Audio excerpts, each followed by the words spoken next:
Hi everybody, I hope आप एकदम बेहतरीन होंगे, शानदार होंगे, अमेजिंग से होंगे और तैयार होंगे एक और नए और अमेजिंग चैप्टर के रिवीजन के लिए। भाई लोग, आज अपन लोग मिले हैं एक बहुत ही ज़्यादा इम्पॉर्टेंट और ताबड़तोड़ चैप्टर के लिए, जिसका नाम है shares and share capital concepts. बच्चों की बड़ी फटी में होती है इस चैप्टर को लेके। एकदम उनको ऐसा लगता है कि बाप रे क्या हो गया, ऐसे हाँफने लग जाते हैं इस चैप्टर को देख के, इस चैप्टर के बारे में पढ़ के। बट ट्रस्ट मी, बहुत ही आसान चैप्टर है। आपको आपके एग्जाम के लिए रफली अराउंड आप मान के चलिए 7 से 12 मार्क्स का ये चैप्टर कॉन्स्टिट्यूट करता है। तो बहुत ही ज़्यादा इंपॉर्टेंट है ये चैप्टर आपके एग्जाम पर्सपेक्टिव से। छोटे चैप्टर्स के कंपैरिजन में कोई ज़्यादा है ना इतना दिक्कत नहीं देगा। You will find it pretty easy to go through with. In fact आपने इसमें से बहुत सारे कॉन्सेप्ट्स पहले भी पढ़ रखे होंगे, तो वही कॉन्सेप्ट्स कहीं ना कहीं रिपीट होंगे, यहाँ पे रिपीटेटिव बेसिस पे आपको देखने को मिलेंगे। चलिए, तो इसी के साथ हम लोग स्टार्ट करते हैं आपका chapter share and share capital concepts. अच्छा, एक चीज़ मैं पहले बता दूं कि ये क्लास जो होगी आई थिंक सो 2 पार्ट में अपलोड होगी, क्योंकि एक पार्ट में चैप्टर कंप्लीट नहीं हो पाएगा। तो आप ये मान के चलिएगा कि 2 पार्ट में हमारी ये क्लास जाएगी।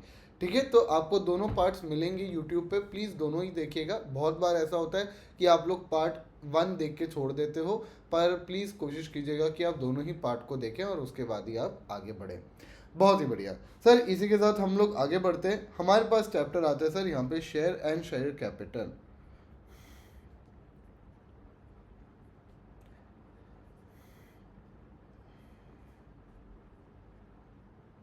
अगर ये चैप्टर्स ये सॉरी मैराथन्स जो है, अगर आपको हेल्पफुल लगते हैं, अगर आपको लगते हैं कि यार आपके लिए कोई वैल्यू एडिशन का काम कर रहे हैं, अगर आपको लगते हैं कि आपके प्रिपरेशन को एक लेवल ऊपर लेके जा रहे हैं, then I would humbly request you कि प्लीज़ इस वीडियो को लाइक ज़रूर कीजिएगा, अपने फ्रेंड्स के साथ शेयर ज़रूर कीजिएगा।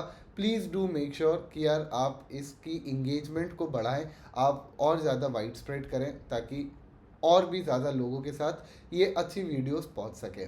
चलिए, इसी के साथ बात करते हैं। सर, सबसे पहला हमारे सामने जो क्वेश्चन आता है वो है कि सर शेयर क्या होता है। हम लोग कहते हैं sir share is the smallest unit of the company,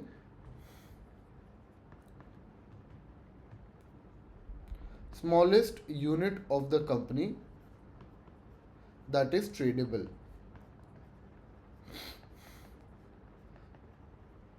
क्या सर आप शेयर्स को खरीदना बेचना कर सकते हो क्या? डेफिनेटली, बिल्कुल अलाउड है। शेयर्स को परचेज करना सेल करना अलाउड होता है। शेयर्स को हम लोग मूवेबल प्रॉपर्टी की तरह ट्रीट करते हैं। कैसे? मूवेबल एसेट्स की तरह हम लोग इसको ट्रीट करते हैं। बहुत बढ़िया सर। हम लोग कहते हैं सर अलग अलग टाइप्स के आपके शेयर कैपिटल होते हैं, बहुत सारे टाइप्स के होते हैं। टाइप्स कौन कौन से होते हैं सर? सबसे पहला आता है आपका authorise capital. Sir authorise capital आप लोगों को पता होगा, ये तो आप लोग 11th-12th में ही पढ़ के आ रहे होंगे कि sir what is the maximum amount of capital that a company can raise. Maximum amount of capital that a company can raise.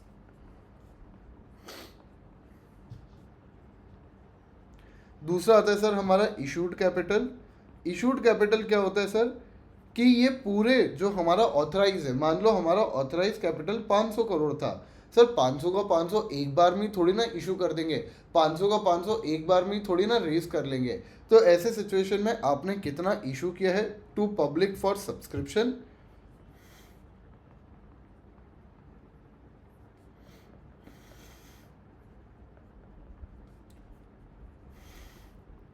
इसको हम लोग क्या कहते हैं बच्चों? इसको हम लोग कहते हैं आपका इशूड कैपिटल। मान लो मैंने 500 में से 300 करोड़ रुपए ही अभी पब्लिक से रेज करने का सोचा है। सर आपने सोचा और ऐसा हो जाए, बहुत ही लकी हो, पर 90% केसेस में ऐसा शायद से नहीं भी हो पाता है। तो भाई आपने 300 करोड़ रुपए इशू किए कि भाई पब्लिक सब्सक्राइब करेगी, पर पब्लिक ने सिर्फ और सिर्फ 200 करोड़ ही सब्सक्राइब किए। तो सर ये क्या होता है? हमारा capital bought by the investor.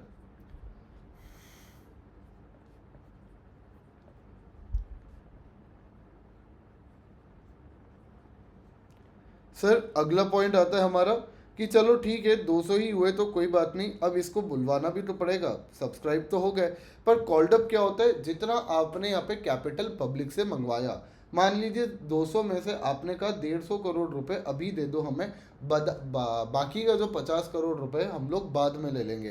तो कॉल्ड अप कैपिटल क्या होता है? Capital called by the company from investors.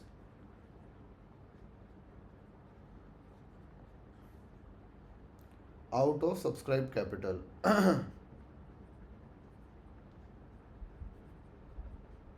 ठीक है सर। और सर आपने यहाँ पे 150 करोड़ रुपए मंगवाया, पर पब्लिक ने फाइनली आपको 100 करोड़ ही पे किए। ये क्या होता है? हमारा paid up capital.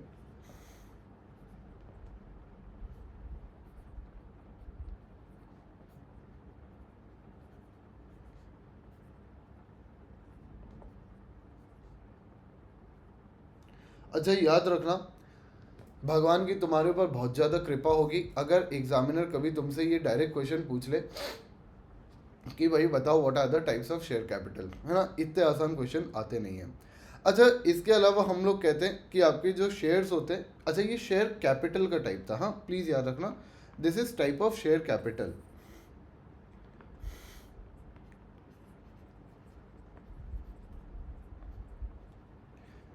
Sir shares के कितने टाइप होते हैं? शेयर्स के लार्जली अगर देखा जाए तो 2 टाइप्स होते हैं। सर 2 टाइप्स कौन से हमारे? इक्विटी और प्रेफरेंस।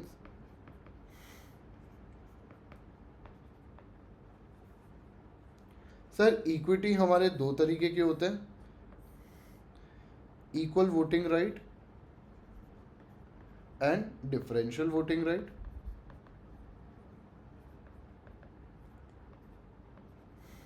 जबकि हमारे प्रेफरेंस शेयर्स 4 टाइप्स के होते हैं। कौन से होते हैं वो अभी हम लोग देखेंगे, ठीक है।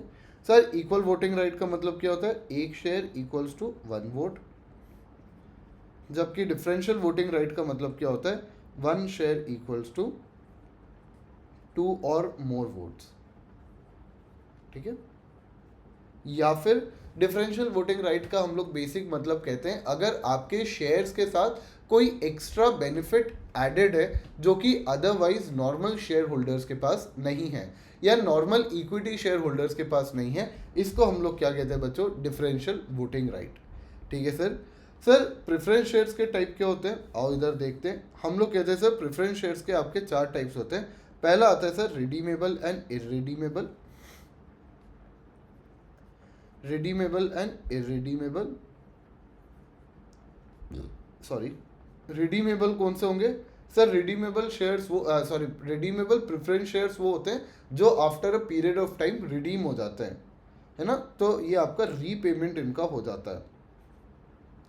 और इररिडीमेबल कौन से होते हैं? जिनका नो रीपेमेंट हो, है ना। सर क्या इररिडीमेबल प्रेफरेंस शेयर्स आज की डेट में इशू किए जा सकते हैं क्या? The answer is no. Irredeemable preference shares issue करना अलाउड नहीं होता unless there are a few exceptions. कुछ एक्सेप्शंस होते हैं पर अभी उसमें हम लोग नहीं जा रहे। अगला आता है sir convertible and non convertible.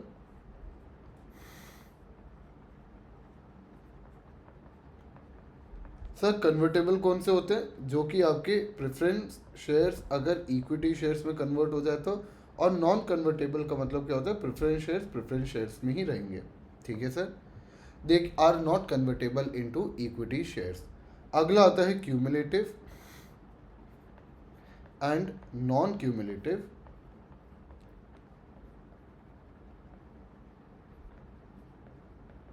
Sir cumulative का मतलब क्या होता है? अगर पास्ट ईयर में आपको डिविडेंड नहीं मिला है तो आपको फिर सब्सिक्वेंट ईयर्स में मिलेगा। अगर पास्ट ईयर में, if in past year dividend not paid,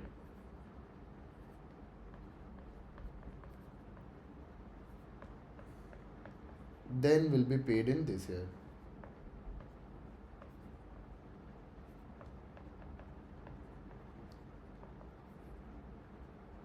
ठीक है ना। तो हम लोग यार ये कंबाइन करके क्लब करके आपको डिविडेंड दे देंगे। मान लो प्रीवियस 2 साल के लिए आपको नहीं मिला था, AY FY 18-19 एंड 19-20 के लिए आपको नहीं मिला था due to lack of profits या फिर due to any other reason, तो भैया अब आपको FY 2021 में दोनों का कंबाइन करके तीसरे साल का भी मिला के आपको दे दिया जाएगा।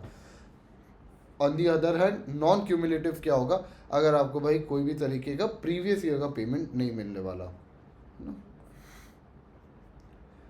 No dividend of previous year.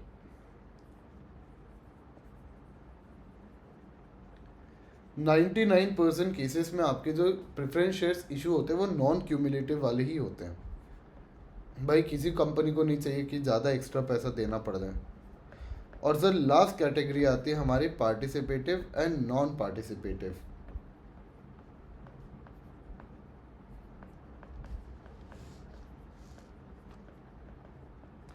सब पार्टिसिपेटिव या नॉन पार्टिसिपेटिव क्या होती है? पार्टिसिपेटिव जिसके अंदर आपको सरप्लस प्रॉफिट्स में शेयर मिल जाए।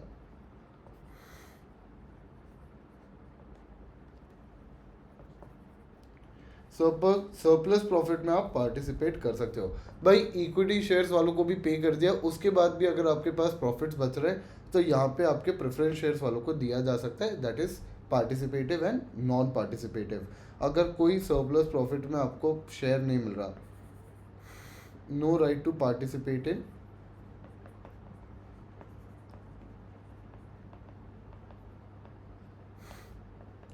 Surplus profit. बताओ बच्चे इससे डरते हैं, इतना आसान है, इतना आसान है, तुम लोग बेमतलब का ही डर जाते हो। भाई इसमें क्या क्या पढ़ापन है जो तुम्हें एकदम ऐसा परेशान कर जाए, बताओ मेरे को। तो कुछ भी नहीं है, कुछ भी नहीं। देखना आगे भी चैप्टर ऐसे ही चलता चला जाएगा और तुम कहोगे कि यार सर हम बेमतलब का रो रहे थे, बेमतलब का। चलो आगे बढ़ते हैं। सर आगे हमारे पास एक बड़ा ही अच्छा सा टॉपिक आता है, थोड़ा सा इम्पोर्टेंट भी है, कि सर प्रेफरेंस शेयर कैपिटल वालों को ना, प्रेफरेंस शेयर होल्डर्स को 4 बार वोटिंग राइट्स मिलते हैं।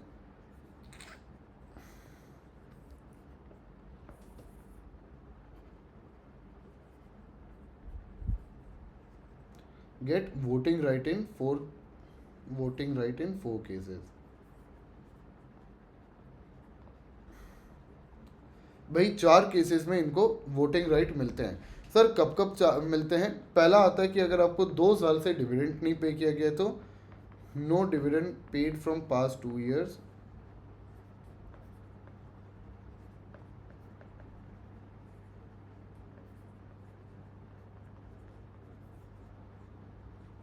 अगर सर कंपनी वाइंड अप हो रही है,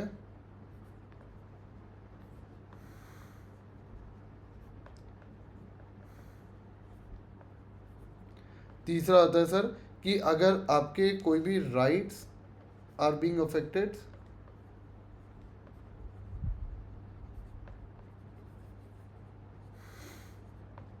और चौथा हम लोग कहते हैं रिडक्शन और रीपेमेंट ऑफ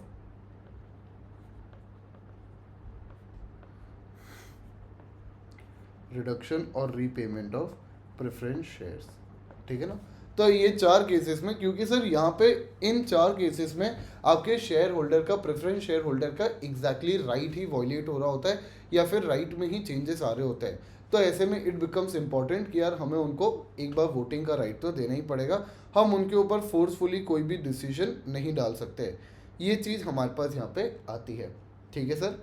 अच्छा सर, जब भी हम लोग शेयर्स इशू करेंगे तो हमारे पास मल्टीपल मेथड्स होते हैं पैसा रेज करने के, कि हम किसी भी व्यक्ति को अपने शेयर्स देंगे और शेयर्स देने के बाद उससे हम लोग पैसा रेज कर लेंगे। भले ही आप फिर पब्लिकली जाके रेज करो थ्रू स्टॉक एक्सचेंज या फिर इंडिविजुअली रेज करो in the case of a private company, दोनों ही केसेस में आपको सामने वाले को शेयर्स ऑफर करने पड़ेंगे और उससे पैसा लेना पड़ेगा। बट सर जब भी आप सामने वाले को शेयर्स ऑफर कर रहे होंगे तो वो आपसे इंफॉर्मेशन मांगेगा, वो आपके कंपनी की परफॉर्मेंस मांगेगा, वो जानना चाहेगा कि यार आपकी कंपनी किस किस तरीके के सेक्टर्स में इन्वॉल्व है, क्या कोई पेंडिंग लिटिगेशन है या नहीं है, कोई टैक्स मैटर्स तो नहीं चल रहे हैं, कोई आपका फाइनेंशियल स्टेटमेंट है या नहीं है, और अगर है तो क्या आपका परफॉर्मेंस रहा है over the period of years. ये सारी बातें आपकी आएगी और ये हम लोग कहते हैं कि सेक्शन 32, कौन सा सेक्शन बच्चों? सेक्शन 32 आपको यहाँ पे बताता है प्रोस्पेक्टस के बारे में। सर प्रोस्पेक्टस बेसिकली क्या होता है? प्रोस्पेक्टस हम लोग कहते हैं कि यार आप जब भी कंपनी पैसा रेज करने जाएगी तो अपना सारा का सारा डिटेल एक डॉक्यूमेंट में लिखेगी, और ये डिटेल्ड डॉक्यूमेंट जो होगा वो इन्वेस्टर्स को देगी, कहेगी कि भैया ये पढ़ो और देखो हमारा कितना अच्छा परफॉर्मेंस है, देखो कि हम कितने अच्छे से डांस करते थे अभी तक, देखो कि हम मार्केट को भी नचाते थे और खुद भी नाचते थे, अरे भाई हमारे ऊपर पैसा उड़ाओ, हमें पैसा दो। ठीक है, तो आपकी कोई भी अगर कंपनी होगी, अगर वो कभी भी लिस्ट हो रही है या फिर अगर वो जनरली भी शेयर्स इशू कर रही है पब्लिक को, तो ऐसे में वो एक प्रोस्पेक्टस जरूर से बनाएगी और प्रोस्पेक्टस के अंदर सारी डिटेल सारा इन्फॉर्मेशन लिखा जाएगा। अब हम लोग यहाँ पे कहते हैं कि अगर आप लिस्ट हो रहे हो तो लिस्ट होने के केस पे आपके ऊपर सेबी की आईसीडीआर रेगुलेशंस भी लग जाती है, आईसीडीआर रेगुलेशंस भी लग जाती हैं। ठीक है, issue of capital and disclosure requirements regulation. Sir ICDR regulation क्या कहता है, ये हम लोग कभी और पढ़ेंगे, जब सिक्योरिटीज लॉ पढ़ेंगे तब देखेंगे ग्रुप 2 के अंदर। फिलहाल के लिए हमारा जो कंसर्न है वो है सेक्शन नंबर 2 प्रोस्पेक्टस से। सर यहाँ पे हम लोग कहते हैं कि आपको 5 तरीके के प्रोस्पेक्टस देखने को मिलते हैं। क्या आप बात कर रहे हो सर, 5 तरीके से हम इंफॉर्मेशन दे सकते हैं? बिल्कुल 5 तरीके से हम लोग इंफॉर्मेशन दे सकते हैं। 5 यहाँ पे हमारे प्रोस्पेक्टस आते हैं। पहला होता है सर रेड हियरिंग प्रोस्पेक्टस।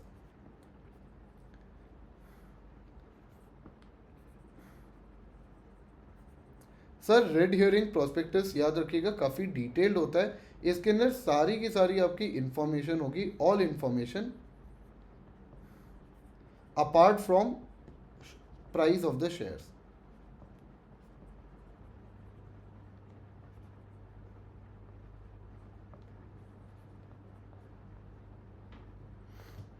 बहुत ही बढ़िया सर, तो आपको यहाँ पे सारी डिटेल इंफॉर्मेशन होती है apart from price of the shares, क्योंकि ये इशुएंस ऑफ शेयर्स के पहले दिया जाता है। तो सर इशुएंस ऑफ शेयर्स के पहले अगर दिया जाता है तो ऑब्वियसली बात है प्राइस अभी तक डिटरमाइंड नहीं होती है इसके अंदर। ठीक है, तो प्राइस इसके अंदर नहीं मेंशनड होती है, बाकी सारी चीज़ें मेंशनड होती है, कंपनी क्या परफॉर्मेंस कर रही है नहीं कर रही है, हर चीज़ इसके अंदर लिखी रहती है, काफ़ी डिटेल्ड होता है। सर अगला आता है हमारे पास शेल्फ प्रोस्पेक्टस।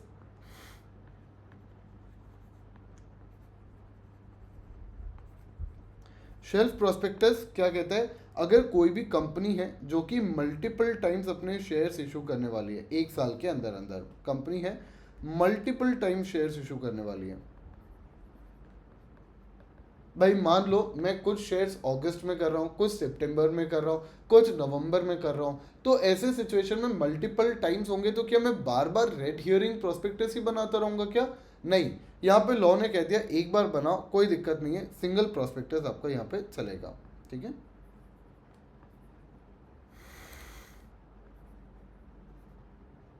बहुत ही बढ़िया।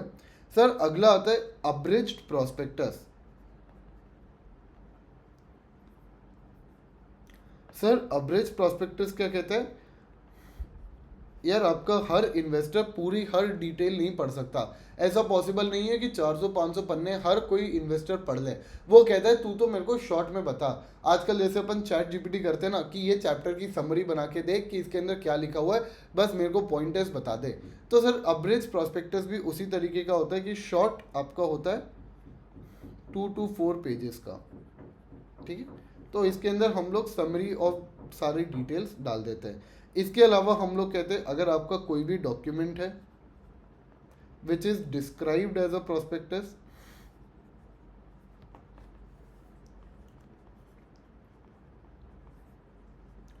या फिर आपने कोई भी नोटिस वगैरह इशू किया है, any notice, invitation, etcetera, inviting offer,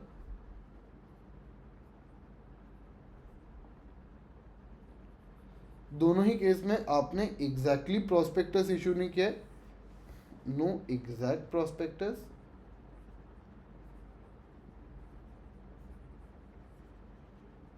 but आपने ये डॉक्यूमेंट्स इशू किए हैं, तो सर इसको हम लोग प्रोस्पेक्टस की तरह ट्रीट करेंगे। बहुत ही बढ़िया सर हम लोग कहते हैं कि ये red herring prospectus, shelf prospectus, abridge prospectus आपको क्या करना पड़ेगा, आपको यहाँ पे रजिस्ट्रार के पास भी फाइल करना पड़ेगा। भाई तुम, एक डायरेक्टर अपॉइंट होता है या फिर डायरेक्टर जाता है तो तुम आरओसी के पास जा जाके बताते हो, अरे आरओसी पता है तुम्हें, पता है तुम्हें, सुनो तो। और यहाँ पे तुम पब्लिक से पैसा रेज करने वाले हो और आरओसी को नहीं बताओगे, बताना पड़ेगा सर।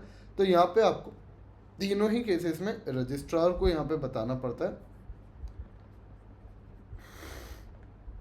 सर कितने दिन में बताएंगे, हम लोग कहते हैं ये वाला आपका आएगा, ओए ओए ओए ओए ओए, हाँ, at least 3 days prior to issuance।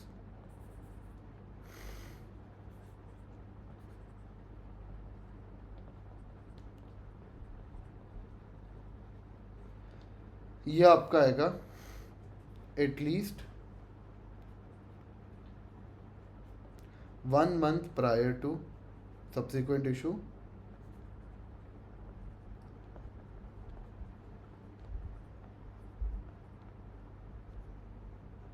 बहुत ही बढ़िया।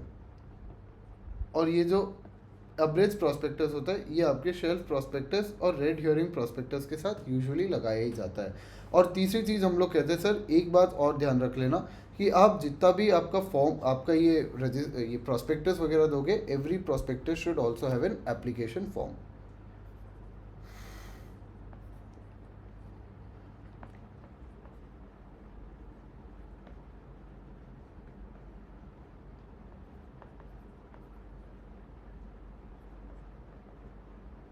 ठीक है सर। अच्छा यहाँ पे ना एक कॉन्सेप्ट हमारे पास और आता है जिसको हम लोग कहते हैं offer for sale. Sir offer for sale पे जनरली क्वेश्चन आना नहीं चाहिए, बट आपको कॉन्सेप्ट पता होना चाहिए। सर ऑफर फॉर सेल का मतलब क्या होता है, ध्यान देना बच्चों, जब भी कंपनी बनती है तो प्रमोटर्स को शेयर्स मिलते हैं, है ना, ऑब्वियस सी बात है, ये तो हमें बात पता है सर, इसमें नई बात क्या है। आपके जो प्रमोटर्स होंगे उनको यहाँ पे शेयर्स मिलेंगे जब भी आपकी कंपनी बनेगी, ठीक है। सर कंपनी जब पब्लिक में जाती है अपना पैसा रेज करने के लिए तो कंपनी डायरेक्टली अपने शेयर्स को इशू करती है, डायरेक्टली शेयर्स को इशू करती है। और यहाँ पे इन्वेस्टर्स से, मल्टीपल जो इन्वेस्टर्स होते हैं उनसे पैसा इकट्ठा करती है, ठीक है, ये आपके इन्वेस्टर्स हैं, इनसे पैसा इकट्ठा करती है। सर ये तो हो गया हमारा नॉर्मल इशू, बट ये जो प्रमोटर होता है ना, इसको लगता है कि यार मैं भी अपने कुछ परसेंट ऑफ शेयर्स यहाँ पे बेच दूँ, साथ ही साथ में मैं भी टेका लगा दूँ, बहती हुई गंगा में मैं भी हाथ धो ही लेता हूँ। तो अगर मान लीजिए प्रमोटर के पास 25% शेयर्स थे तो कहेगा कोई बात नहीं, मैं यहाँ पे अपने 5% शेयर्स भी सेल कर देता हूँ। सर वो ऐसा क्यों करना चाहेगा, पहली चीज़ तो कि भाई उसके पास बहुत ही ज़्यादा विंडफुल गेन आ जाएगा, एक झटके में 200-300 करोड़ रुपए आ जाएंगे, एक झटके में, एक बार में। तो सर हम लोग यहाँ पे कहते हैं इसको ऑफर फॉर सेल। जब प्रमोटर आपके शेयर्स बेचता है अलोंग विद द कंपनी, उसको हम लोग कहते हैं बच्चों क्या, ऑफर फॉर सेल, ठीक है। ऑफर फॉर सेल के लिए भी अगर कोई डॉक्यूमेंट वगैरह प्रिपेयर किया गया है तो even that will be considered as a prospectus, ये बात आप ध्यान रखिएगा, ठीक है। क्या आपको ये बात समझ में आई, आगे बढ़ सकते हैं, चलिए आगे बढ़ सकते हैं भाई लोग, एक बार बता दो साथ में हो।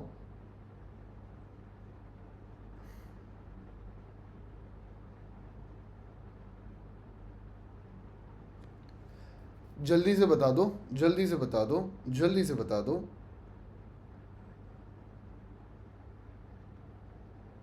परफेक्ट। सर यहाँ पे हम लोग कहते हैं कि आपका अब आपने शेयर्स परचेज किए हैं, ये पब्लिक को कैसे पता चलेगा, भाई कोई तरीका तो होना चाहिए ना कि पब्लिक को पता चले आपने शेयर्स परचेज किया है।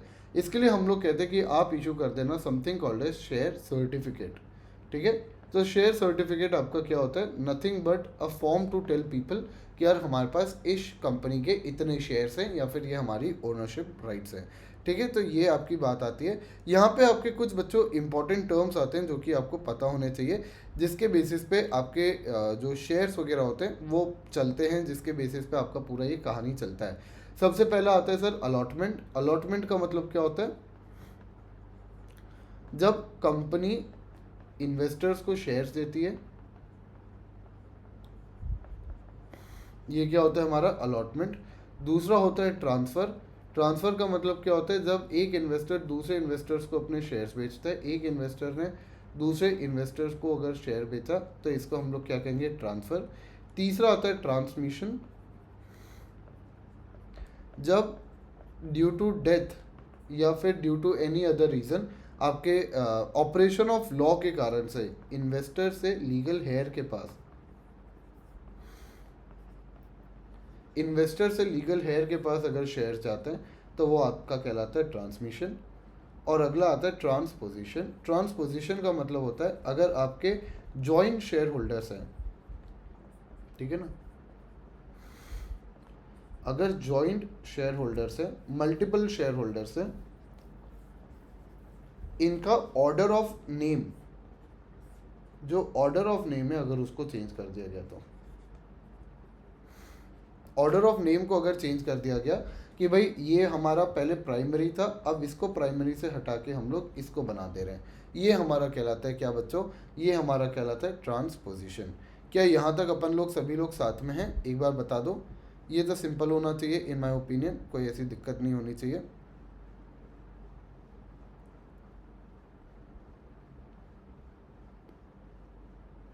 चलिए आगे बढ़ते हैं बच्चों इसी के साथ। अगला आता है सर हमारा यहाँ पे legal effect of share capital क्या होता है। What is the legal effect, आपके पास अगर शेयर कैपिटल आ गया तो उसका मतलब क्या होगा।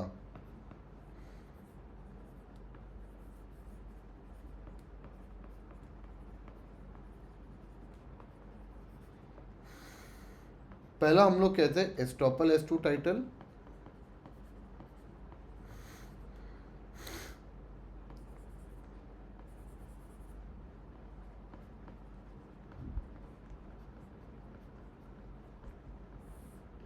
और दूसरा हम लोग बोलते हैं एस्टॉपल एज टू पेमेंट।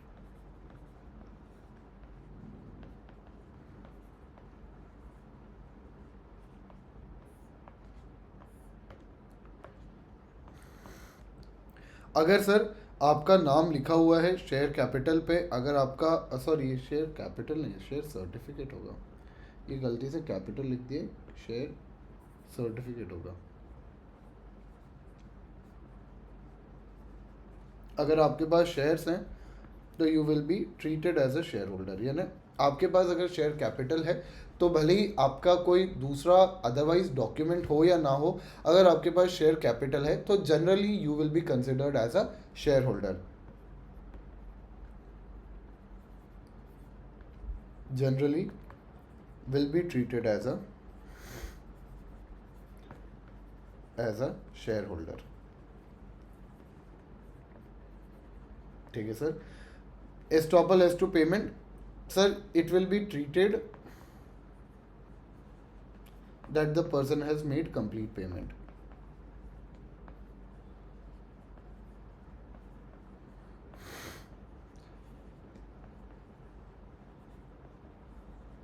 हम लोग यहीं तक सिर्फ पढ़ने के लिए रफली अराउंड 2 क्लासेस ले लेते हैं।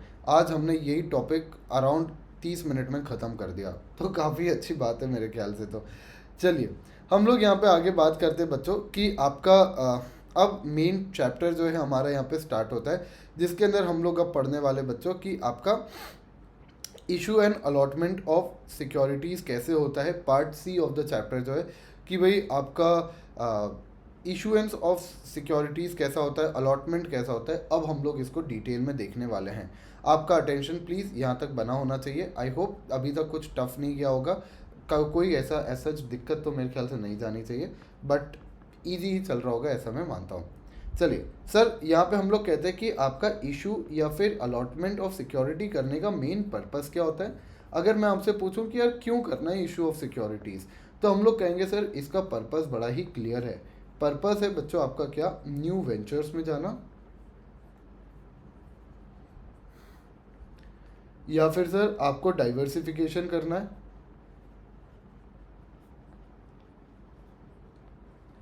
कि भाई एक्सपेंशन है, न्यू वेंचर्स है, डाइवर्सिफिकेशन है और रीपेमेंट ऑफ डेट है। ये 4 मेजर कारण होते हैं जिसके कारण से बंदा जो होता है वो अपना issue and allotment of securities की बात करता है। सर अब आप ये कैसे कर सकते हो, इशू या अलॉटमेंट अगर आपको करना है तो आप कैसे करोगे? मेजरली देखा जाए तो तीन तरीके होते हैं। पहला तरीका होता है पब्लिक ऑफर का, कि भाई आप जनरली पब्लिक के पास जा रहे हो और जनरली पब्लिक से कह रहे हो कि यार मेरे शेयर्स लोगे क्या, शेयर्स लोगे क्या, शेयर्स लोगे क्या, है ना, इस तरीके से बात कर रहे हो। दूसरा आता है sir private placement. Private placement is like private parties, कुछ लोगों को ही एंट्री मिलेगी जिनको हम लोग इनवाइट करना चाहते हैं, ठीक है। तो स्पेसिफिक सेट ऑफ पीपल ही होंगे यहाँ पे। अच्छा बच्चों, अगेन मैं बहुत ज़्यादा कीवर्ड्स पे फोकस करता हूँ जब आपके मैराथन ले रहा हूँ, क्योंकि कीवर्ड्स बहुत ही ज़्यादा इंपॉर्टेंट है। कीवर्ड्स के बेसिस पे आपका पूरा का पूरा एग्ज़ाम का रिजल्ट चेंज हो सकता है। तो आपको ये कीवर्ड्स अगर आ गए ना एक बार अच्छे से, ट्रस्ट मी आपको कोई दिक्कत नहीं जाएगी। In fact you will find the entire work really really super easy. तो भाई स्पेसिफिक जो वर्ड मैं आपको बता रहा हूँ प्लीज़ उस पर ज़रूर ध्यान दीजिएगा पढ़ते वक्त, ठीक है। प्राइवेट प्लेसमेंट अगर स्पेसिफिक सेट ऑफ पीपल को यहाँ पे दिया जा रहा है तो प्राइवेट प्लेसमेंट कहलाएगा। तीसरा आता है राइट इशू या बोनस इशू। राइट इशू या बोनस इशू क्या होते हैं? हमारे वालों को ट्रीट करना अच्छी तरीके से, है ना, कि भाई जो आपके एग्जिस्टिंग शेयर होल्डर्स है, घर वालों को, एग्जिस्टिंग शेयर होल्डर्स को जब आप यहाँ पे कोई बेनिफिट प्रोवाइड कर रहे हो। हम लोग अभी डिटेल में ये सारी चीज़ें देखेंगे, डिटेल में सब कुछ आएगा एकदम, तो कोई टेंशन वाली बात नहीं है। चलिए, आई होप यहाँ पे अपन को एकदम मज़े से बात समझ में आई होगी। सर आगे हम लोग कहते हैं कि आपको ये तो समझ आ गया कि पर्पस कैसे होता है, हाउ कैसे होता है, यानी कि आप कैसे इशू कर सकते हो यहाँ पे सिक्योरिटीज़ को, ये तो आपको एकदम क्लियर होगा, इसमें कोई दिक्कत की बात नहीं होगी। सर अगली चीज़ आती है कि हम लोग किस प्राइस पे शेयर्स को इशू कर सकते हैं। Price of the shares.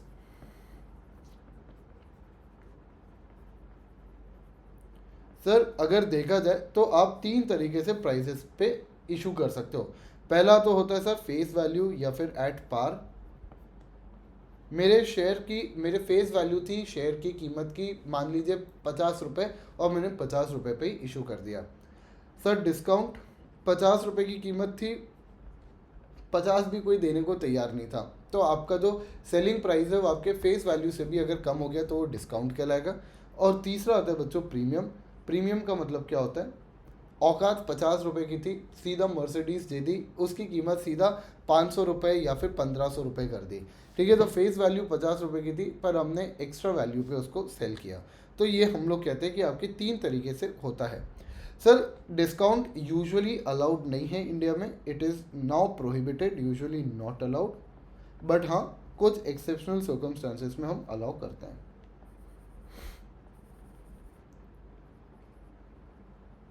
Exceptions है इसके, है ना,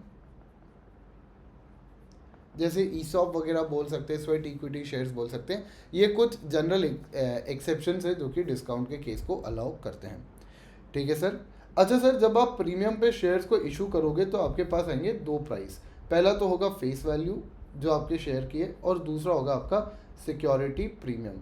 सर ये जो सिक्योरिटी प्रीमियम होगा इसको आप एक रिजर्व में डालोगे, और उस रिजर्व को हम लोग नाम देंगे क्या? Security premium reserve. Sir security premium reserve को क्या किसी भी तरीके से इस्तेमाल कर सकते हैं क्या, कि भाई कहीं पे भी पैसा उड़ाओ, है ना, एकदम डांस बार बना दो, ऐसे ऐसे करके उड़ाते जाओ, चलेगा क्या? The answer is no.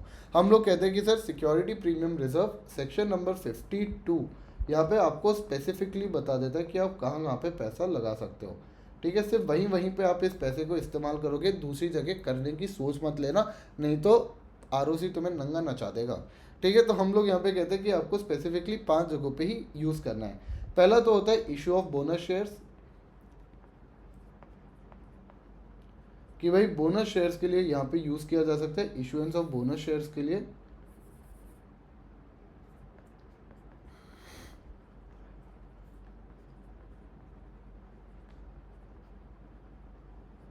दूसरा पॉइंट आता है सर, हम लोग कहते हैं बाय बैक ऑफ सिक्योरिटीज।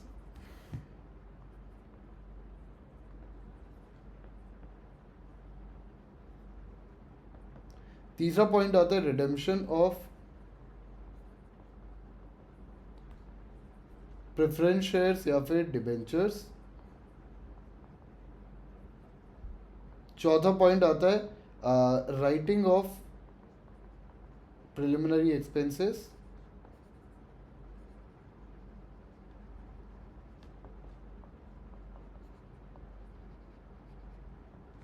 और सर लास्ट पॉइंट हम लोग कहते हैं, जो भी एक्सपेंसेस आपको इनकर करने पड़े, expenses for issuance of shares and debentures, इसका खर्चा भी आप यहाँ से निकाल सकते हो, कोई दिक्कत की बात नहीं है।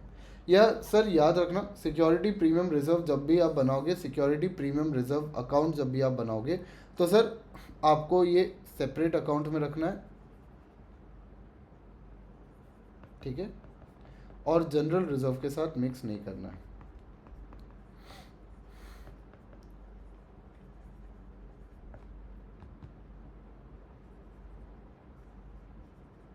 ठीक है सर, ये बात भी एकदम क्लियर होगी, स्पष्ट होगी, इसके अंदर कोई दिक्कत की बात नहीं होगी। हाँ या ना बोल दो यार, हाँ या ना बोल दो। चलिए, आई होप यहाँ तक एकदम साथ में होंगे, इजी चल रहा होगा। बताओ, तुम लोग इतनी सी बात पे रो रहे थे यार, ऐसे करके रोते हो तुम लोग।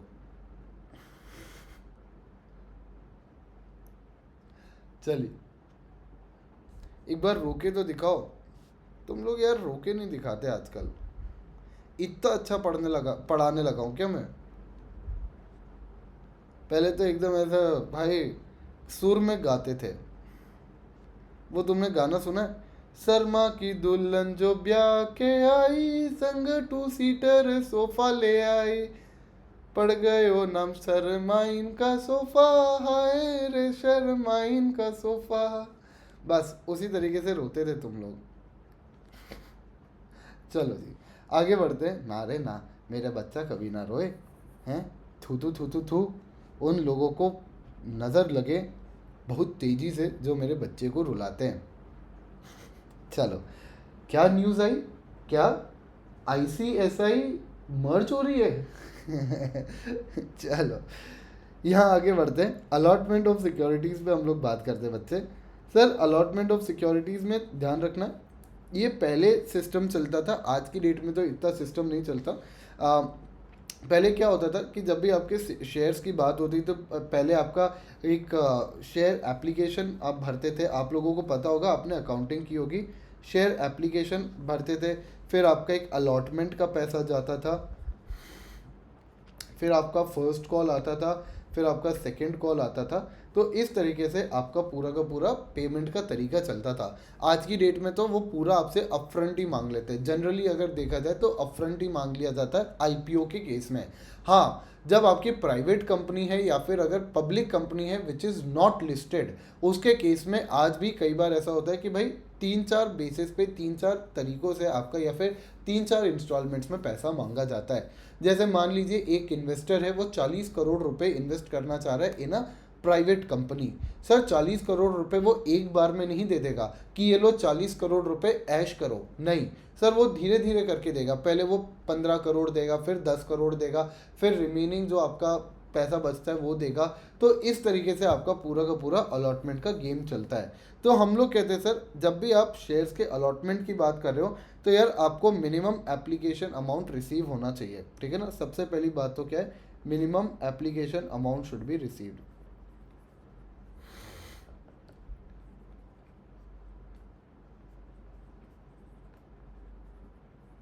पहली बात तो यही है, मिनिमम एप्लीकेशन अमाउंट आपको रिसीव्ड होना चाहिए। सर आपका मिनिमम एप्लीकेशन अमाउंट कितना होता है? Minimum application amount is 5% of nominal value.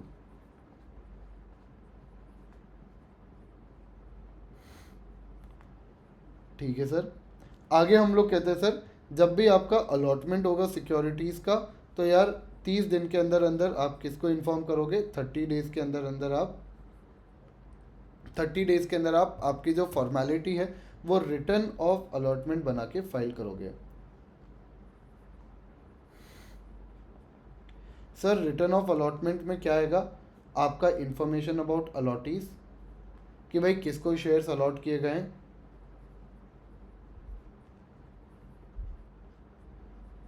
दूसरा सर, आपका एक फॉर्म जाता है, फॉर्म PAS3, ठीक है, यानी ये जो आपका रिटर्न ऑफ अलॉटमेंट भरता है ये PAS3 फॉर्म में भरा जाता है। सर सिग्नेचर, ऑब्वियस सी बात है। सर अगर आपको कोई अदर देन कैश के फॉर्म में कुछ मिला है, अदर देन कैश, तो भाई आपका वैल्यूएशन रिपोर्ट वगैरह लगा देना, प्लस कॉन्ट्रैक्ट की कॉपी लगा देना, ये सब इसके अंदर आ जाएगा। ठीक है सर। अगर आपको मिनिमम एप्लीकेशन अमाउंट नहीं मिल पाती है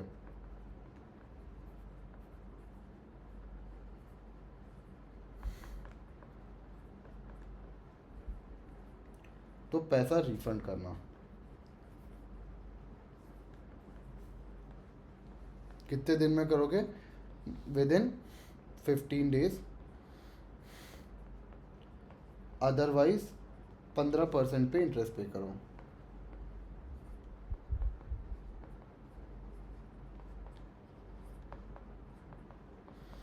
ठीक है सर। ये हम 5% किसका मान रहे हैं? नॉमिनल वैल्यू का मांग रहे हैं। तो अगर मान लीजिए आपकी शेयर की कीमत है 10 रुपये, तो यार 10 रुपये का 5% का तो आपको मिनिमम बेसिस पे अलॉटमेंट अमाउंट रखना पड़ेगा। ठीक है, ये हम लोग कहते हैं। दूसरी चीज़ हम लोग कहते हैं कि यार मिनिमम एप्लीकेशन आपको एक सेट करना पड़ेगा कि आपका मिनिमम एप्लीकेशन कितना होगा। जैसे सेबी ICDR रेगुलेशंस आपको बता देता है कि आपका मिनिमम एप्लीकेशन साइज 90% होना चाहिए। अगर आपको 90% से कम मिल रहे हैं शेयर्स, 90% से कम आपके शेयर्स अगर सब्सक्राइब हुए तो हम लोग उसको वैलिड नहीं मानते, आपको पैसा रिटर्न करना पड़ेगा। ठीक है, तो मिनिमम एप्लीकेशन साइज जो है आपका वो यहाँ पे सेटिस्फाई होना चाहिए, हम लोग ये बात यहाँ पे कहते हैं। ठीक है सर, ये बात हमें समझ में आ गई। ठीक है सर, अगला पॉइंट आता है आपका अलॉटमेंट को लेके कुछ जनरल प्रिंसिपल्स होते हैं जो कि हमें पता होना चाहिए। सर सबसे पहली बात तो अलॉटमेंट आपका प्रॉपर BOD के अप्रूवल से हो सकता है ना। जनरल प्रिंसिपल्स लिख लेते हैं यहाँ पे।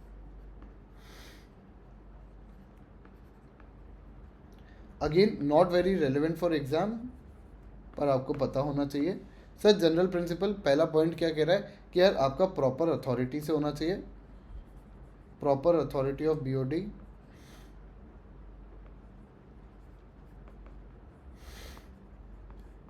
दूसरा पॉइंट हम लोग कहते हैं सर अलॉटमेंट कम्युनिकेट कर देना। भाई जिसको शेयर्स मिले उसको बताओगे तो सही ना। वो पाकिस्तानी रोडीज़ की तरह नहीं होना चाहिए। आप सिलेक्ट हो चुके हैं, क्या मैं सिलेक्ट हो चुका हूँ? हाँ, आपको खुशी नहीं हो रही? नहीं, मेरे को समझ नहीं आ रहा, मैं सिलेक्ट हो गया हूँ है ना। तो ऐसा नहीं होना चाहिए। हम लोग कहते हैं कि यार allotment must be communicated, it is important. Sir application लगाई थी चंदू ने, आपने शेयर्स दे दिए छोटा भीम को, चलेगा क्या? बिल्कुल भी नहीं चलेगा। तो sir should be against application only.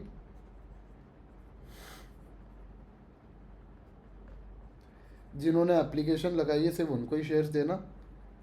भाई छोटा भीम तुम्हारी कंपनी के अंदर बनना ही नहीं चाहता शेयर होल्डर, और तुम छोटा भीम को है ना चुटकी के ऐसा कह रहे हो कि नहीं नहीं चुटकी भी आ गई है तो छोटा भीम भी आएगा, ऐसा नहीं चलेगा। ठीक है sir. Sir should not be contravention of any law.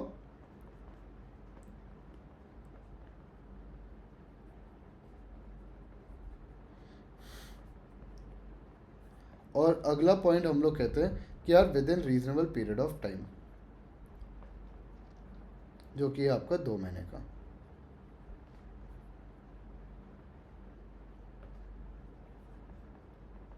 जो कि है आपका क्या? 2 मंथ्स का। बहुत ही बढ़िया। हश हश हश हश, पापा स्लीपिंग। बहुत ही बढ़िया सर, आई होप यहाँ तक एकदम क्लियर होगा। अगला जो हमारे पास टॉपिक आता है बच्चों, that is issue of securities. एक बार बताओ यहाँ तक अभी तक एक भी दिक्कत गई क्या? भाई निकुंज सर अगर पढ़ा रहे हैं तो दिक्कत जा ही नहीं सकती, मैं तो कहता हूँ चांस ही नहीं है। भाई दिक्कत को दिक्कत चली जाएगी पर तुम्हें दिक्कत नहीं जाएगी, क्योंकि निकुंज सर बैठे हैं भाई चलो जल्दी से एक बार बता दो यहाँ तक सभी लोग साथ में हो।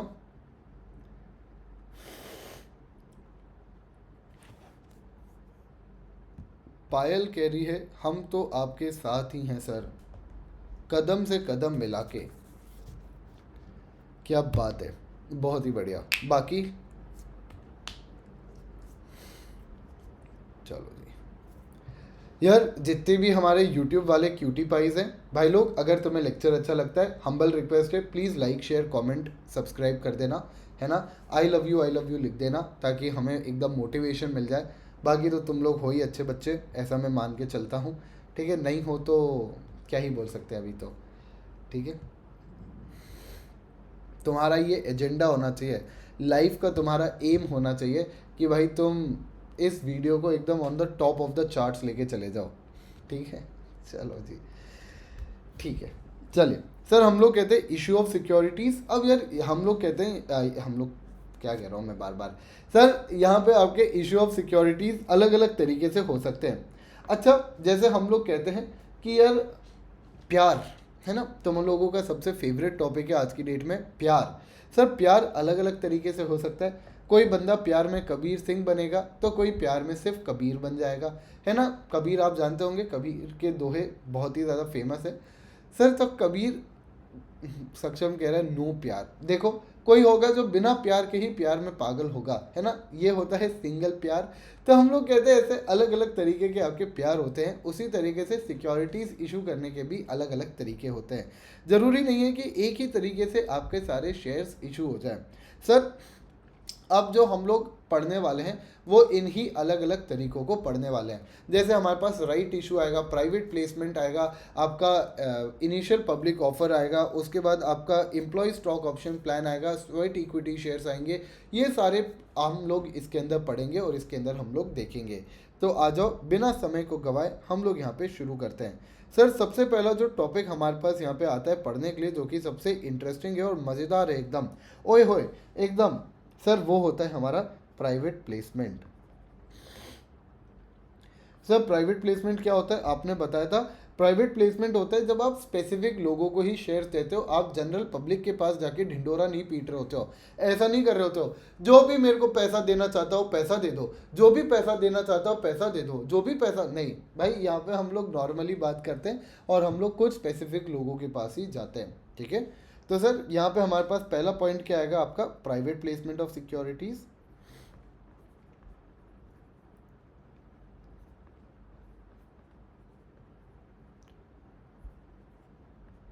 ठीक है sir, private placement of securities का हम लोग यहाँ पे कहते हैं कि सर कितने लोगों को हम लोग यहाँ पे सिलेक्ट कर सकते हैं। आपने कहा कि दे शुड बी सिलेक्टेड और स्पेसिफिक पीपल। सर स्पेसिफिक या फिर सिलेक्टेड में कितने लोग आने चाहिए, मैक्सिमम 200। ठीक है ना, मैक्सिमम 200 लोग यहाँ पे आपके हो सकते हैं। अगर 200 से एक्सीड कर गए, इफ़ मोर देन 200 हो गए, तो भाई डीम्ड पब्लिक इशू मान लेंगे, डीम्ड पब्लिक इशू। फिर तुम्हें पब्लिक इशू की जो सारी रिक्वायरमेंट है वो सेटिस्फाई करनी पड़ेगी। ठीक है सर, समझ गए। सर यहाँ पे हम लोग कहते हैं कि आपके सिलेक्टेड या फिर स्पेसिफिक पर्सन में दो कैटेगरी के लोगों को हम लोग एक्सक्लूड करते हैं। दो कैटेगरी के लोग आपके क्या हो जाएंगे, एक्सक्लूड हो जाएंगे। पहले क्या होंगे, एम्प्लॉयज अंडर ईसॉप, और दूसरे आपके होते हैं बच्चों क्वालिफाइड इंस्टीट्यूशनल बायर्स। ठीक है, QIBs को भी यहाँ पे हम लोग एक्सक्लूड कर देते हैं। सर आगे हम लोग यहाँ पे कहते हैं कि यार आपका जो एप्लीकेशन आता है यहाँ पे वो आता है फॉर्म फॉर्म PAS3 के, सॉरी PS4 के अंदर, PS3 के अंदर तो वो आता है। PS3 के अंदर क्या आता है हमारा, रिटर्न ऑफ अलॉटमेंट। जब भी शेयर्स अलॉटमेंट हो रहे होंगे तो आपको रिटर्न ऑफ अलॉटमेंट बनाना पड़ेगा। PS3 में, प्राइवेट प्लेसमेंट 4 में है। ठीक है सर। सर आगे हम लोग कहते हैं जो आपका यहाँ पे मनी आपके पास आएगा, आपके पास जो भी मनी आएगा उसको आप यूज़ कर सकते हो। Money can be used only after allotment कर दिया गया है, allotment has been made of securities, and साथ ही साथ में आपका रिटर्न यहाँ पे फाइल हो गया है। सर रिटर्न ऑफ अलॉटमेंट कौन से फॉर्म में आता है, PAS त्रण, है ना, त्रण, PAS3 के अंदर यहाँ पे आपका आएगा। ठीक है सर। सर अलॉटमेंट हमें कितने दिन में करना है, अलॉटमेंट आप 60 डेज में कर दीजिएगा, अलॉटमेंट इन 60 डेज। साथ ही साथ में हम लोग कहते हैं रिफंड आपका यहाँ पे होगा, रिफंड इन 15 डेज, नहीं तो और इंटरेस्ट एट 12%।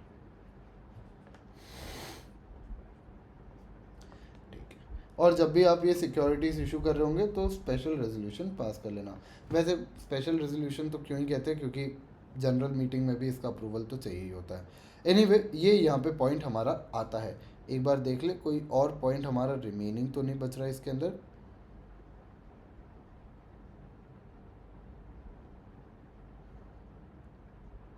हम्म,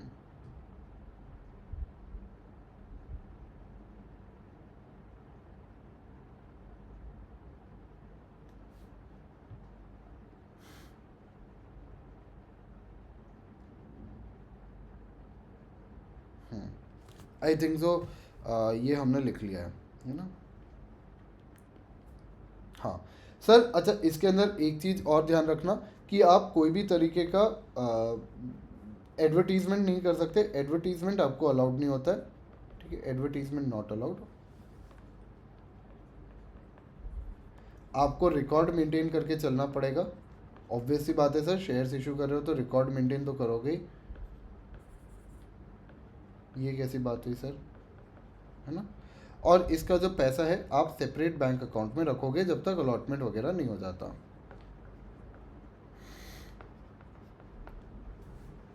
बहुत ही बढ़िया।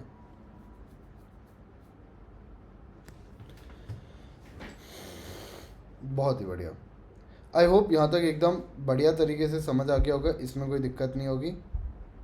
अच्छा सर, जब भी आप स्पेशल रेजोल्यूशन के लिए जनरल मीटिंग का नोटिस भेजोगे तो नोटिस में सारी डिटेल्स आनी चाहिए, सारा इन्फॉर्मेशन वगैरह यहाँ पे आना चाहिए। बहुत ही बढ़िया सर। अगला आता है सर हमारा equity shares with differential voting right. हमने पहला पढ़ा क्या, आपका प्राइवेट प्लेसमेंट। अब आ रहा है हमारे पास सर अगला टॉपिक जो कि है equity shares with differential voting right.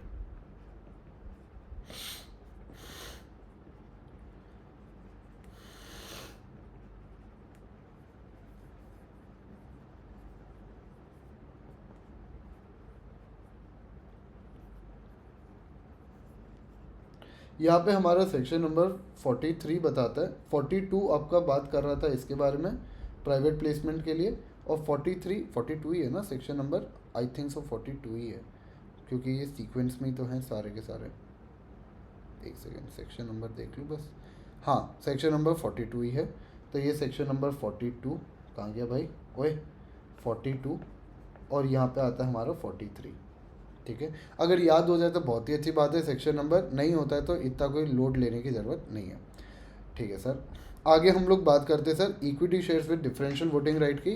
कि यार आपका सेक्शन 43 जो होता है वो आपको यहाँ पे कहता है कि आपका सारे कंपनीज पे एप्लीकेबल है ये रेगुलेशन। और अगर लिस्टेड कंपनी है तो लिस्टेड कंपनीज के केस में आपका सेबी रेगुलेशंस भी लग जाएगा।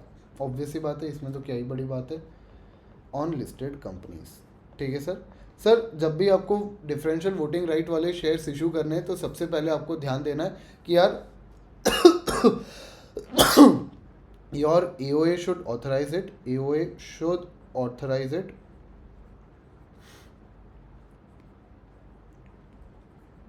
AOA should authorise it. सबसे पहली बात तो आपको यहाँ पे ऑर्डिनरी रेजोल्यूशन पास करना पड़ेगा जनरल मीटिंग के अंदर।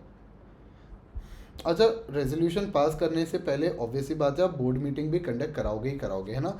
बिना बोर्ड मीटिंग को कंडक्ट किए आपका रेजोल्यूशन पास होने का कोई चांस ही नहीं रखता। तो ये वाली बात है।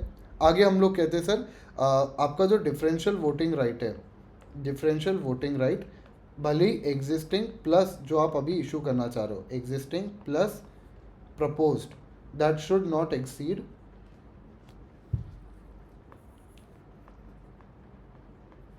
ये किससे ज़्यादा नहीं होना चाहिए, शुड नॉट एक्सीड 74%। भाई पता चला तुम लोगों ने जो नॉर्मल शेयर्स थे उनकी कोई औकात ही नहीं रखी और सारे के सारे शेयर्स ये डिफरेंशियल वोटिंग राइट के तौर पे इशू कर दिए, तो बिल्कुल भी नहीं चलेगा। तो हम लोग यहाँ पे कहते हैं कि it should not exceed 74% in total voting power. ठीक है, ये वाली हमारी बात आती है। अगला आता है मेन रजिस्टर ऑफ मेंबर्स। आपको इनका रजिस्टर मेंटेन करके रखना पड़ेगा और मेन रजिस्टर ऑफ मेंबर्स जो होगा उसमें भी इनका नाम लिखोगे।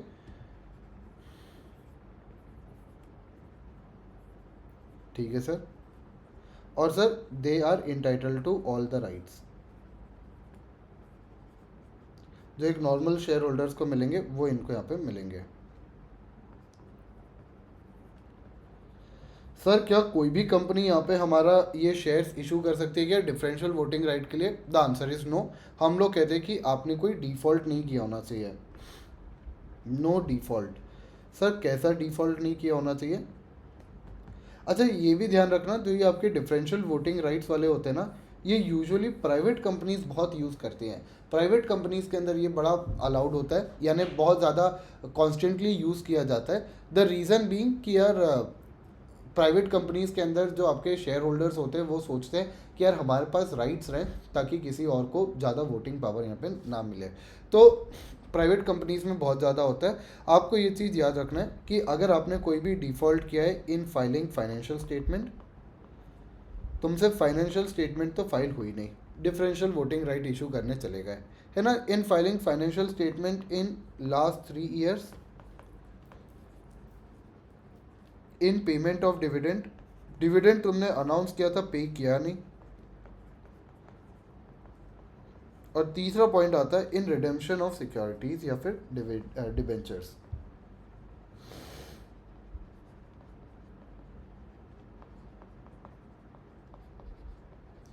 तो आपको ये चीज़ अलाउ नहीं की जाएगी, परंतु एक्सेप्शन का भी एक्सेप्शन, अगर आपने इसका क्योर कर दिया है, क्योर कर दिया है यानी कि आपने मिस्टेक रेक्टिफाई कर दी है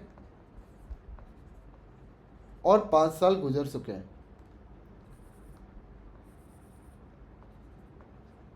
तो if you have rectified the mistake and 5 years have lapsed, तो फिर आपको अलाउड है, फिर कोई हमें दिक्कत नहीं है, क्योंकि अब तो सफी यानी a lot of water has phloem under the bridge, ऐसा इंग्लिश में कहावत है कि बहुत ज़्यादा अब तो पानी बह चुका है। तो बह चुका है तो, या जिसको हम लोग हिंदी में कहते हैं अब तो चिड़िया चुग गई खेत, है ना? तो अब तो हो चुका है, तो अब तो ठीक है, क्या ही कर सकते हैं, आगे बढ़ जाओ। ठीक है सर। आगे हम लोग कहते हैं सर आपको यहाँ पे ध्यान देना है कि आप डिफरेंशियल वोटिंग राइट वाले शेयर्स इशू कर रहे हो, यानी आप कुछ तो उपद्रवी काम कर रहे हो, कुछ तो एक्स्ट्रा ऑर्डनरी काम कर रहे हो। तो ऐसे में सर एक्स्ट्रा ऑर्डनरी अगर काम कर रहे हो तो एक एक्सप्लेनेटरी स्टेटमेंट भी दे देना, ठीक है ना? एक्सप्लेनेटरी स्टेटमेंट होना चाहिए। आपके बोर्ड रिपोर्ट में भी डिस्क्लोजर होना चाहिए।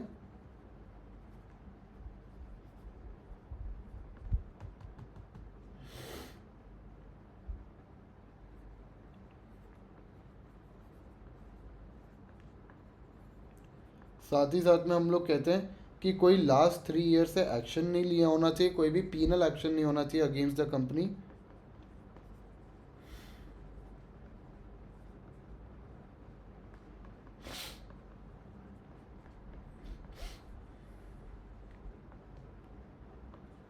अच्छा, दूसरी चीज़, आपके जो एग्जिस्टिंग शेयर्स हैं उनको हम लोग existing shares can not be converted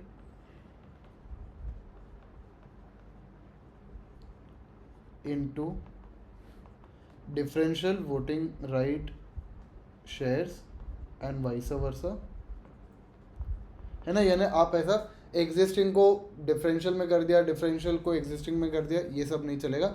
but हाँ डिफरेंशियल वोटिंग राइट्स वालों को आप नॉर्मल शेयर्स की तरह कन्वर्ट कर सकते हो, कन्वर्ट यानी कि एक समय के बाद उनको ट्रीट कर सकते हो, वो ज़रूर से अलाउड होता है, that is for sure allowed. ठीक है, चलिए यहाँ तक एकदम साथ में होंगे, एक बार बता दो, ये पॉइंट्स आपको क्लियर होंगे। सर सारे पॉइंट्स याद मत करने की एकदम ऐसा कोशिश करना कि नहीं सर आज तो ज़िंदगी का सब घोट के पी जाएंगे।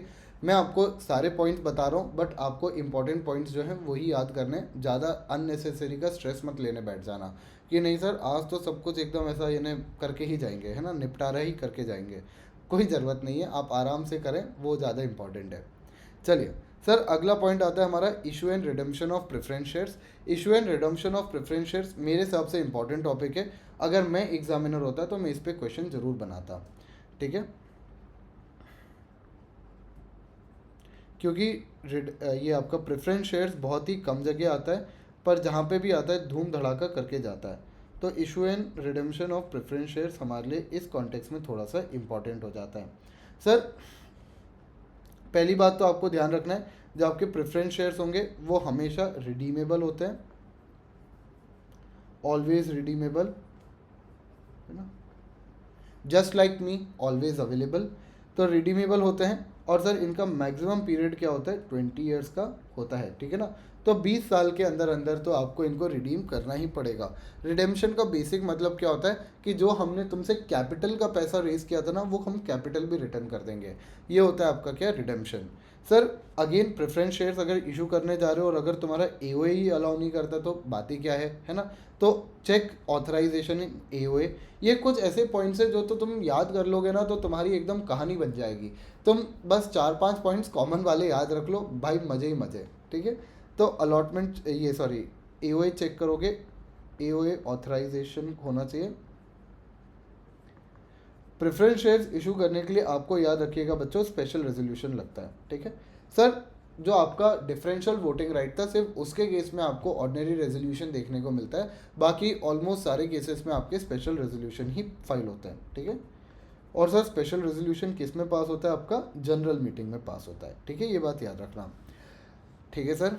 आगे हम लोग कहते हैं कि इसका रिडेम्पशन आप कहाँ से कर सकते हो। आप अगर चाहो तो आपके पास कोई प्रॉफिट्स वगैरह है तो उससे भी कर सकते हो, और अगर चाहो तो आपके एसपी अकाउंट में, सिक्योरिटी प्रीमियम रिजर्व अकाउंट में जो पैसा पड़ा हुआ है, SPRA कर देते हैं इसको, स्पा अच्छा सा नहीं लगता, सिक्योरिटी प्रीमियम रिजर्व अकाउंट जो है उसमें से भी आप यहाँ पे पेमेंट कर सकते हो। सर अगर आप प्रॉफिट में से कर रहे हो तो, अगर आप प्रॉफिट में से कर रहे हो तो भाई इसको ट्रांसफ़र कर देना, जो पैसा है उसको आप ट्रांसफ़र कर देना टू कैपिटल रिजर्व अकाउंट, ताकि कल को जब एक्चुअली में रिडेम्पशन करने की बारी आई तो तुम ये ना कह दो कि ओ शिट, मैंने तो अपना जनरल रिजर्व्स को पहले ही खाली कर दिया था। तो यार इसको पहले ही साइड में रख देना, साइड में अलोकेट करके रख देना, transfer to capital reserve account, है ना, ये वाली बात आएगी, ठीक है सर। सर आप प्रेफरेंस शेयर जब भी इशू कर रहे हो तो आपको ध्यान रखना है कि यार आपने कोई भी डिफ़ॉल्ट नहीं किया होना चाहिए, ठीक है ना। डिफ़ॉल्ट जो हम लोग ऊपर पढ़ रहे थे कि यार पेमेंट वगैरह में आपका जो भी ड्यूज़ हैं या फिर आपके कोई भी अगर डिबेंचर्स का पेमेंट है, ये सब पेमेंट है, तो आपने कोई भी गलत काम नहीं किया होना चाहिए, कोई भी तरीके का आपका पेंडिंग डिफ़ॉल्ट वगैरह नहीं होना चाहिए, ठीक है सर। सर अगर मान लीजिए रिडेम्पशन करना था पर कंपनी के पास पैसा ही नहीं है, नो मनी टू रिडीम, तो उस सिचुएशन में क्या करें। उस सिचुएशन में अगर आप चाहो तो आप सेम वैल्यू के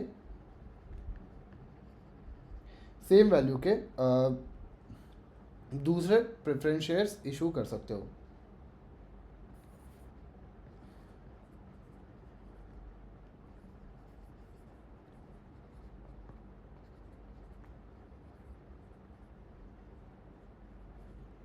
ओ माय गॉड, बहुत ही बढ़िया, ठीक है सर। तो अगर पैसा है, अगर SPRA में है, सिक्योरिटी प्रीमियम रिजर्व अकाउंट है, तो बहुत ही बढ़िया बात है।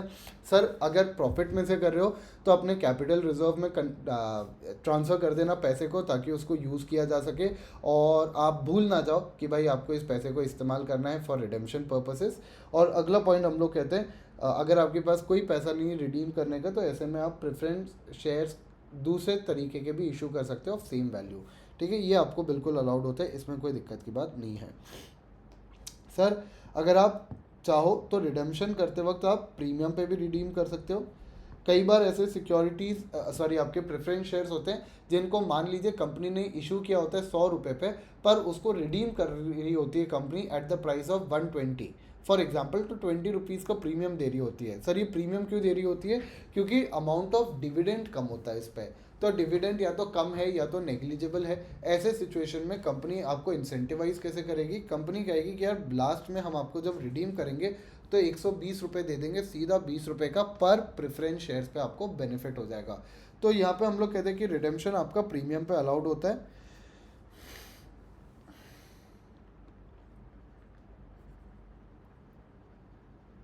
रिडम्पशन ऑन प्रीमियम आपको अलाउड होता है, इसमें कोई दिक्कत की बात नहीं है। और इसका पेमेंट आप कहाँ से करोगे, सिक्योरिटी प्रीमियम रिजर्व अकाउंट से या फिर आपके प्रॉफिट्स में से आप कर सकते हो, नॉट अ प्रॉब्लम, ठीक है सर। रिडम्पशन सर करना कब है,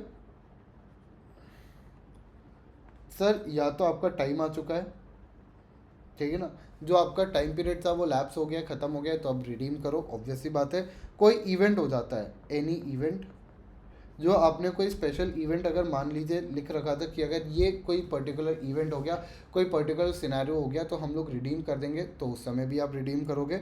और व्हेन शेयर होल्डर्स डिसाइड, अगर शेयर होल्डर्स ने डिसाइड कर लिया कि अब हमें इस कंपनी में नहीं रहना, इस कंपनी में कुछ ना रखा है, इस कंपनी को तो फाड़ के फेंक दो, तो सर ऐसे सिचुएशन में जब शेयर होल्डर्स ने डिसाइड कर ही लिया तो फिर कंपनी क्या ही कर सकती है, रिडेम्पशन करना पड़ेगा। अगेन सर, आपको जब भी आप यहाँ पे प्रेफरेंस शेयर्स इशू कर रहे हो तो आपको अलॉटमेंट का फॉर्म भरना पड़ेगा। शेयर अलॉटमेंट का फॉर्म कौन सा होता है, जल्दी से बता दो, मैं नहीं बता रहा। 1 2 3 4 get on the dance floor, boot shake डा डा डा डा डा डा। वेरी गुड सर, कौन सा है हमारे पास, पास 3 है ना, 3 बार पास आओ। तो यहाँ पे पास 3 यहाँ पे आपको फाइल करना पड़ेगा। और सर आपको ऑब्वियसली बात है रजिस्टर ऑफ मेंबर्स भी मेंटेन करके चलना पड़ेगा। ये तो लाइक ड, और मैं क्या पता नहीं था क्या, रजिस्टर ऑफ मेंबर्स मेंटेन करके चलना पड़ेगा। भाई अगर तुम लोगों को क्वेश्चन आता है तो ये 3-4 पॉइंट तो लिख ही देना, माँ कसम बता रहा हूँ, ईजी नंबर है, ईजीली फेच हो जाएंगे, कोई दिक्कत नहीं जाएगी तुम्हें, ज़िंदगी के मज़े ही मज़े, है ना।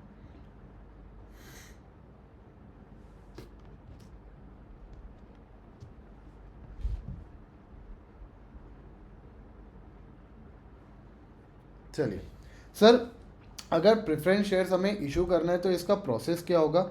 प्रोसेस बड़ा ही सिंपल सा है, अगर मेरे से कोई पूछे तो। सर सबसे पहली बात तो हम लोग किस में चेक करेंगे, चेक एओए, है ना, सबसे पहली बात तो। उसके बाद सर रेजोल्यूशन पास करेंगे हम लोग, board resolution. Sir board resolution के बाद जनरल मीटिंग होगी।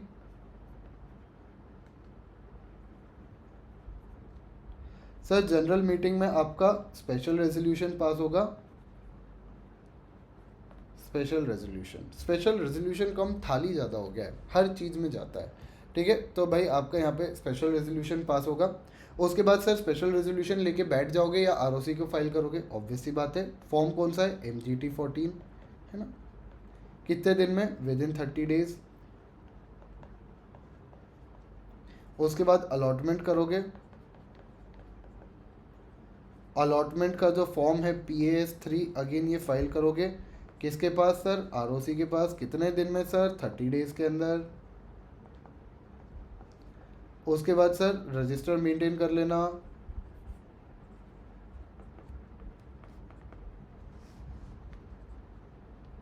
और फिर आप यहाँ पे रिडीम कर सकते हो, ठीक है सर। जब आपका दिन आएगा तब रिडीम कर लेना। सर रिडीम हमने पढ़ा, जो सिचुएशंस है उनके बेसिस पे आप रिडीम कर सकते हो। और यहाँ पे आपको आरओसी को भी बताना पड़ेगा।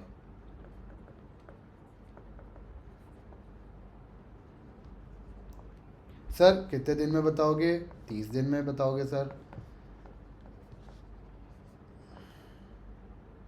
बहुत ही बढ़िया। बस इतनी सी बात है, डर जाते हैं मेरे बच्चे, बस मेरे बच्चा डर जाता है। चलो, क्या यहाँ तक आप लोगों को एकदम क्लियर है, आई होप सो एकदम मज़े से यहाँ तक क्लियर होगा, कोई दिक्कत नहीं होगी। यहाँ तक हमें बेहतरीन तरीके से होना चाहिए। कोई डाउट हो तो बताओ, अदरवाइज़ ये वाला सेशन हम लोग यहीं ख़त्म करेंगे।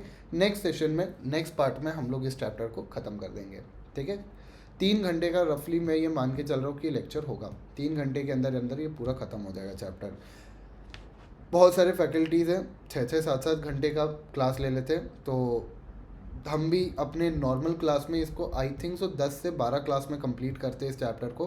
बट गिवन द फैक्ट कि अभी हमारे पास समय कम है और हम एकदम सिर्फ स्टडी ओरिएंटेड बेसिस पे पढ़ रहे हैं, क्या कहते हैं इसको, एग्ज़ाम ओरिएंटेड बेसिस पे पढ़ रहे हैं, तो उस सिचुएशन में आपके लिए 3 घंटे के अंदर चैप्टर ख़त्म होना इज़ फेयरली गुड इनफ मेरे ओपिनियन में। चलिए, आई होप यहाँ तक एकदम क्लियर होगा, तो फिर इस क्लास को यहीं समाप्त करते हैं। Thank you so much guys, this was all for this session. Next session में इसको हम लोग आगे कंटिन्यू करेंगे। प्लीज़ मेक श्योर कि आप लाइक करें, सब्सक्राइब करें, शेयर करें, आई लव यू लिख दें, है ना, कोई दिक्कत नहीं है, बहुत ही बेहतरीन तरीके से, मज़े से। चलिए, आज की क्लास को यहीं समाप्त करते हैं, नेक्स्ट क्लास में मिलेंगे, तब तक अपना ध्यान रखें, bye bye, take care, have fun.